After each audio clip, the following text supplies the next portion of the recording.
amor. Queridos amigos, companheiros de luta, me encontro aqui mais uma vez para continuarmos falar sobre assuntos que são necessários a todos nós, todos, sejamos médios ou não. Porque a mediunidade já foi dita que é um fator que todos nós temos, uns com mais, outros com menos, e aqueles com dons que têm que ser desenvolvidos e usados com o propósito de ajudar o próximo. A mediunidade existe com o simples propósito de ajudar aquele ente que está sofrendo, que está infeliz, que precisa de ajuda. Não é para ficar na gaveta, nem dentro do guarda-roupa. E o espírito da gente está cientíssimo de que tem que fazer isso. Mas acontece que às vezes o próprio encarnado acha-se dono da bola, né? E que acha que não precisa. Que com o tempo ele faz isso, quando chegar a hora. Então ele quer se determinar nisso ainda. Mas aqui foi falado também, então, sobre os diversos tipos de mediunidade, do Kardec, de outros autores maravilhosos que foram citados. Se vocês tiverem qualquer problema, quiserem se aprofundar nesses assuntos, é só procurar esses livros, onde tem melhores explicações, né? E não deixe para depois também, para quando ficar velho eu fico numa rede lendo. Não, o estudo é para toda a vida, é para sempre, desde pequeno. Tem que se habituar a criança a ler, a estudar. E aproveita que se vocês têm uma criança curiosa perguntando as coisas, né? Responda, veja o que ela está querendo saber. Que é uma criança que está querendo melhorar, que está querendo aprender, né? E nós vamos falar hoje, gente, sobre a função dos guias e as obrigações dos médiuns.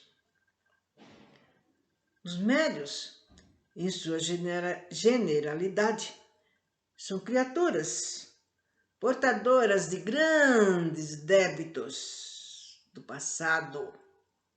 Em vidas pregressas, abusaram do poder e da influência magnética sobre os encarnados, servindo-se de sua inteligência avançada para concretizar empreendimentos mercenários e quase sempre de absoluto interesse pessoal. Muitos fugiram aos compromissos assumidos para com o povo, ou foram vaidosos, orgulhosos, vingativos. Há médiuns que se irritam facilmente quando são contrariados, buscam as primeiras posições, exigem o comando dos trabalhos espíritas e estimam profundamente o prestígio pessoal no ambiente em que participam. Sentem-se humilhados quando devem se submeter a outros confrades de menor envergadura cultural e querem sempre aparecer. Raros submetem-se à disciplina sensata nos postulados codificados por Allan Kardec, e alguns deles alegam que os seus princípios já passaram do tempo. Mesmo quando se trata de espíritos inteligentes e cultos, O amor próprio ainda lhes grita profundamente no âmago da alma, quando recebe qualquer advertência alheia. Algumas vezes reproduzem na seara espírita os atos insensatos do passado em novas cópias carbono e os mais exaltados e inconformados afastam-se imediatamente dos labores espiríticos, onde predomina a disciplina doutrinária kardecista. Mais tarde, por espírito de revolta, ele desforra. Ele prefere cultivar exotismos mediúnicos à distância dos postulados espíritas já consagrados por mais de um século de experimentação. Os mais abespinhados e soberbos rompem as algemas de sua vaidade e orgulho e desforram-se, protestando que não foram compreendidos nas suas boas intenções. No passado, eles pontificavam das altas posições políticas ou sociais, impondo a sua vontade aos menos aquinhoados de inteligência e deixavam de cumprir as processas demagógicas que arrebatavam multidões. Então, a lei justiceira os obriga hoje a servir as massas que subestimaram e aguilhoados insistentemente, a fim de saldarem suas dívidas pregressas para uma contabilidade divina. Então, pintamos, bordamos, procuramos fazer cada coisa fora, né? Mas, como muita gente fala, ninguém tá me vendo. Uma coisinha à toa. Mas depois, quando a gente passa para o lado do mundo espiritual, a gente vê que aquilo não era uma coisinha. Poucos médiuns reconhecem-se em prova e em reparação kármica, pois a maioria considera a obrigação mediúnica como sendo fruto de sua elevada graduação espiritual ou eleição missionária, esquecendo-se que os missionários na realidade foram Antúlio, Hermes, Buda, Krishna, João Batista e, acima de todos, nosso amado Jesus. Eles sim que foram missionários. Desde que os médiuns, em sua maioria, são espíritos que abusaram da inteligência, gente, da cultura, do poder, da riqueza em vidas pregressas, tomados da vaidade, do orgulho e do interesse material. Qualquer louvor imprudente e prematuro pode acordar-lhe a escória adormecida na intimidade da alma imperfeita. Os guias esclarecidos já se consideram satisfeitos quando pode conservar os seus medianeiros à distância das entidades das sombras que sorrateiramente procuram infiltrar-se em todos os momentos mediúnicos, invigilantes e atiçam a vaidade dos médios, procurando convencê-los que são missionários a serviço do alto.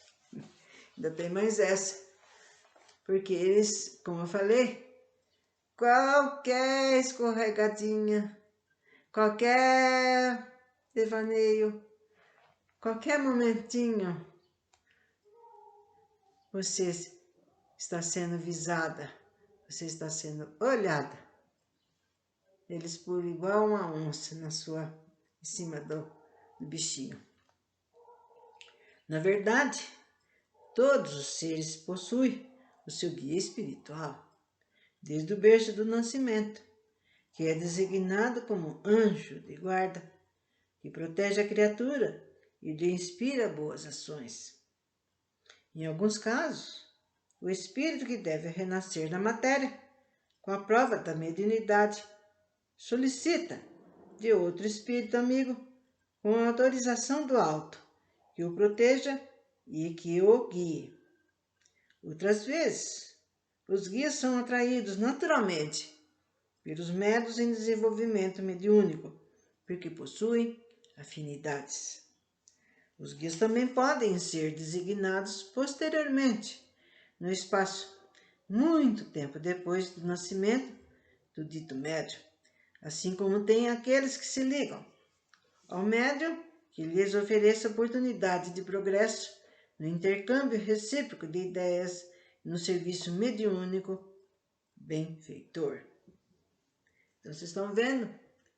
Existem vários meios, várias maneiras, né? Que para aquele que vem médium, para aquele que veio trabalhar na mediunidade, né? E dizendo respeito dos guias que ele deverá ter, desse espírito que geralmente ele é mais adiantado do que o próprio médium, tem mais conhecimentos, mais ideias, né?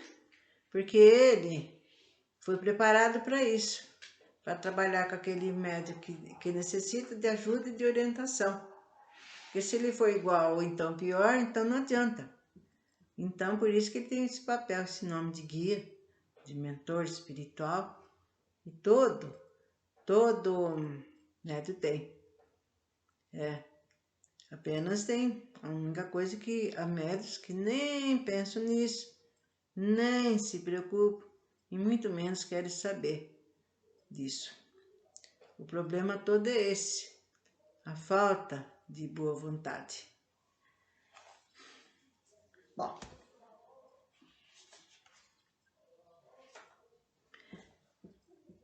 mas o guia, em geral, vejam bem, é sempre amigo, portador de qualidades e aptidões que o médium possui só um pouco. Há casos em que o guia acompanha o médium durante séculos, ao qual se sente ligado por longo afeto. Às vezes acontece que o guia precisa reencarnar-se ou precisa ausentar-se para associar-se a serviços mais elevados, por outros motivos, afastando-se então do médium. É porque todos nós, sejamos médios, guias, nós temos os nossos programas, né? Nós temos o nosso modo vivente e as coisas que nós programamos para nós mesmos, para evoluir, para estudar, né? Então, a gente fica resolvendo esses negócios todos. Na realidade, quem mais pode progredir no trabalho carnal é o médium, desde que estude, experimente e apure a sua conduta espiritual. Vou parando por aqui, porque tem muita coisa a ser dita. E assim dará um tempo para quem está ouvindo pesquisar, pensar bastante, né? Pode ser até que alguém que esteja ainda com dúvidas, tire as suas dúvidas e tenha conhecimento de que há necessidade de fazer alguma coisa a esse respeito.